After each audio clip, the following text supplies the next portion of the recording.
warahmatullahi wabarakatuh. Kami dari kelompok 2, saya Nazwa Syakuru. Saya Reza Palevi. Saya Naufal Tauhid. Saya Nafarul Kusuma. Saya Vincent Yusuf Fabian. Saya Bima Kusuma. Di sini kami akan menganalisa 2 negara anggota ASEAN yang memiliki sistem pemerintahan yang berbeda. Yang pertama, saya akan menjelaskan ASEAN. ASEAN adalah singkatan dari Asosiasi Negara-Negara Asia Tenggara atau Association of Southeast Asian Nations. Ini adalah organisasi regional yang terdiri dari 10 negara di Asia Tenggara yang bekerja sama di dalam berbagai bidang seperti bidang ekonomi, politik, dan keamanan untuk meningkatkan kerjasama dan stabilitas di kawasan tersebut. Dibentuknya ASEAN bertujuan untuk menciptakan warga negara hidup dalam kerukunan, kedamaian, keadilan, dan demokrasi. Organisasi ini berupaya membentuk pasar tunggal yang stabil dan berkompetisi tinggi di kawasan dengan pergerakan barang, jasa, investasi, dan modal. Ada total 6 jenis sistem pemerintahan berbeda di dunia, dan dari ASEAN terdapat 2 negara yang memiliki sistem pemerintahan berbeda, yaitu Indonesia dan Thailand.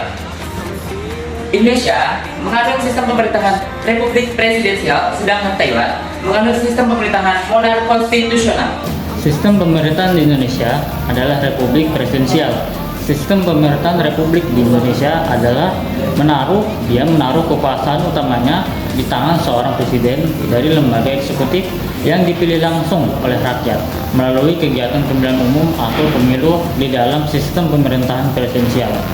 Nah, presiden ditempatkan dengan jabatan yang paling tinggi dengan rincian jabatan berupa sebagai kepala negara dan sekaligus sebagai kepala pemerintahan. Sistem pemerintahan presidensial memiliki beberapa ciri-ciri khusus. Di antaranya, menteri-menteri yang diangkat oleh presiden hingga diberikan pertanggungjawaban untuk mengabdi hanya kepada presiden. Kekuasaan eksekutif bukan kepada parlemen, kekuasaan legislatif. Parlemen tidak berada di bawah pengawasan presiden secara langsung. Begitu pula sebaliknya, presiden jika tidak berada di bawah pengawasan parlemen secara langsung. Sedangkan sistem pemerintahan negara Thailand adalah monarki konstitusional, di mana bentuk pemerintahan raja melayani rakyat Thailand sebagai kepala negara. Di bawah ketentuan konstitusi Thailand dan pemerintahan dipimpin oleh Perdana Menteri. Para menteri dari berbagai kementerian, wakil menteri, dan pejabat permanen dari berbagai kementerian.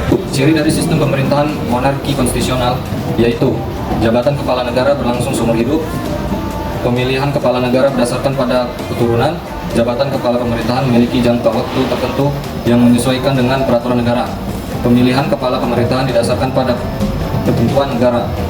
Apakah pemilihan secara langsung itu melalui parlemen?